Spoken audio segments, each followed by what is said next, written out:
even on minimum wage, you should be saving money every single month.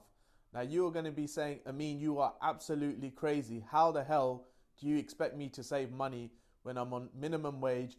I've got a family of four to feed. I've got to keep a roof over their heads. I have to feed them, look after them, do everything. And you want me to save money? I barely scrape it by at the end of the month. Now, the honest truth is it can be done, but it is going to take a lot of work and sacrifice on your side and on the side of your family. But if you do not make these sacrifices now, you will continually or forevermore live in this rut of earning minimum wage and spending every single penny that you have just to stay in the same position. By making this sacrifice for a year, 2 years, 3 years, you will see that your life in the long term will drastically improve in comparison. So how do we get about saving money on minimum wage? Now the figures here, I have put them out for a family of four. And yes, there are going to be some hard parts to it. But if you do this, you will benefit your family in the long term. And you will manage to get out of this rut, inshallah. So let's get started. So minimum wage currently, and as of 6th of April 2024, is £11.44 per hour. Now, if you are working 40 hours per week, that will give you a monthly income after taxes and after pension contribution of £1,662. Now, I have kept in pension contributions, although you do have the option of opting out. By retaining the pension contributions through your workplace through auto-enrollment, you will benefit in the future, in the long term. Just let it compound. The mind is an amazing thing. The less you have, you will be able to use it. The more you have, the more you will use. So just leave the pension contributions invested. Make sure they're invested in the right place. Check out some of our other videos or speak to a financial advisor if you need any help. Anyway, so you have £1,662 per month available to you. Now, the biggest expense at the moment is your housing cost, right? There's no way of getting around this. You need somewhere to live, and that is the biggest expense. So what do?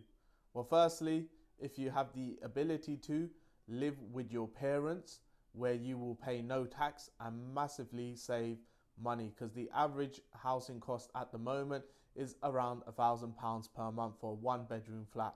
So if you can stay with your family, with your parents, whatever side it is, that will save you and get you off to a great start straight off the bat. However, if you cannot do that, clearly you will have to go into private rental accommodation. Now, if you are on minimum wage, there is no reason whatsoever for you to be in London or the southeast. Even south of the Midlands, there's no reason for you to be in this place, because the average rental prices here are £1,000 in the southeast and £1,600 in London for a one-bedroom flat. Now, if you were to move up north to the Midlands, you are looking at £711 per month. And if you were to move further up north, you are looking around the £600 mark for a one-bedroom flat. What reason for you earning minimum wage, when you will earn minimum wage up and down the country the same amount, is there for you to remain in London and spend an additional £400-500 on rent?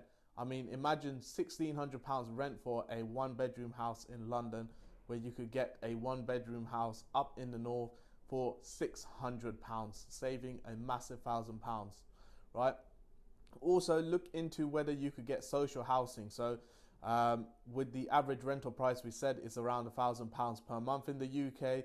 That drops down to about £600 on social housing. So if you can't get a social house, then look at also that option. Right, so your housing sorted. Now, actually, before I move on, I did say that this is for a family of four. And yes, I am expecting you as a family of four to stay in a one-bedroom flat whilst you are building yourselves up, because now is the time to make that sacrifice and just save the money so you can get out of this rut. So yes, it's going to be hard. You are going to be on top of each other's heads, but this is the sacrifice you need to make. Now, moving on, you've got your place. You're obviously going to have bills. Now, I haven't played around with these figures too much. These are just the UK average bills that you would expect to pay. So we have £60 for gas, £60 for electric, and that is per month. You also have a TV license, which is £180 per year. But in this scenario, we are saying no, do not pay for a TV license. You do not need a TV. You are on a journey getting yourself out of this rut. So no TV license for you, no live TV. Instead, you will watch movies or get your entertainment from YouTube, from whatever other application it is that is free. Also, no broadband, no landline. You do not need a broadband connection and you do not need a landline. They are costing you around £50 per month.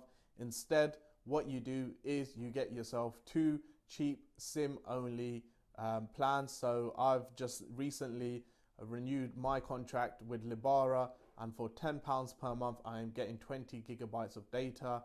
I've here written it down in this scenario, in this example. £20 for each of you, so husband and wife, and you can get 50 gigabytes, 100 gigabytes. Go on to Uswitch mobile phones website, search on Google, find yourself a SIM-only plan, and then you can utilize the hotspot from your mobiles for internet connection, and you do not need to pay for a Wi-Fi. The other big expense is your council tax. Now, council tax is roughly around £172 per month average in the UK. If you're a single person, potentially look at getting a discount. If there's any other discount, see if you can find out from your local council whether you are entitled to a discount. But again, I've kept these figures UK average, so they are what they are. Then we have our water bills. Now, again, I've just kept this figure as the UK average, and that is around £38 per month for the water bill. After the water bill, the next biggest expense you are going to have is transportation. Now, unfortunately, you do not have the luxury of owning your own car. So unless you need a car specifically for your job, i.e. you are doing delivery or you are doing taxi, something along those lines, you will not be able to afford a car. Instead, you need to rely on walking to places, on cycling to places, and using public transport. Now, walking and cycling has 2 benefits. Not only is it going to save you money, but it's also going to keep you guys fit and healthy. And if you are a young family as well, it gets you all out together. So that is the benefit. Again, this isn't going to be easy. This is going to be a difficult journey, but this is the sacrifice you need to make. Now, the average cost for owning a car in the UK is around £283 per month. So imagine the amount of money that you are potentially saving by giving up your car. So that's including road tax, insurance, anything goes wrong with the car, the fuel cost, etc. And if you were to have a car on finance, that would drastically go up to around £450 per month. So yeah, no car. Right. Now we've got your transportation sorted. The next expense that you are going to have is your food expenses. Now, of course, you need to feed your family, but unfortunately, you cannot afford takeaways. You cannot afford to eat out. You need to start cooking at home. And we have put the grocery expenditure at £60 per week. So that is £240 per month. And that is slightly above average, just so that you can make up for the fact that you cannot go out. So that's £240 per month for expenditure. So after your food shopping, you have your ad hoc expenditure. Of course, people are going to need clothing. You women are going to need their products. You're going to need deodorants, shower gel, shampoos, soaps, cleaning up products, whatever it is.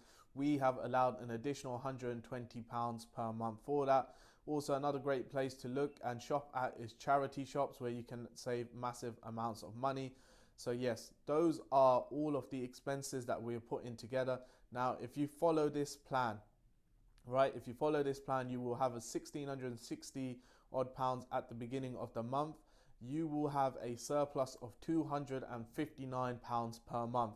Now, what do you do with this newfound surplus money? You need to firstly save up a small emergency deposit. Now, it's recommended that this is around £1,000 figure, so this should take you 4 months to do. Now, you put this in a easy access cash account. Now, after you've saved up this 4 months worth of figure, you then begin aggressively tackling any debts that you may have. So if you have credit cards, you have personal loans, start paying them off with that additional £259 per month until you have paid them off. And now you've managed to pay that off, you return back to building up your emergency deposit account, and it is recommended that you have 6 months worth of expenses. So in this example, you are looking around £9,000, £6,000 that you need saved up. So you again start topping up that easy access savings account that you have. And if you look for a nice Sharia compliant account, you could get profit rates of around 4%, so your money can grow as well whilst it's held in that account. Now, once you finally manage to get that 6 months worth of savings, you can now look at investing your money. Do not invest your money before this point, because you do not have the capacity for loss. And when it comes to investing, look at investing in yourself first, in maybe education, in trying to get pay rises, promotions, whatever it may be. Look at those aspects first, because you will have far greater returns on your investment than you would by putting it into the stock market and leaving it there. Anyway, I know this video is very hard. I have been hard in it, but I hope it helps and benefits you. And if you did find any information, any benefit from it, please do like and subscribe. Assalamu alaikum wa rahmatullahi wa barakatuh.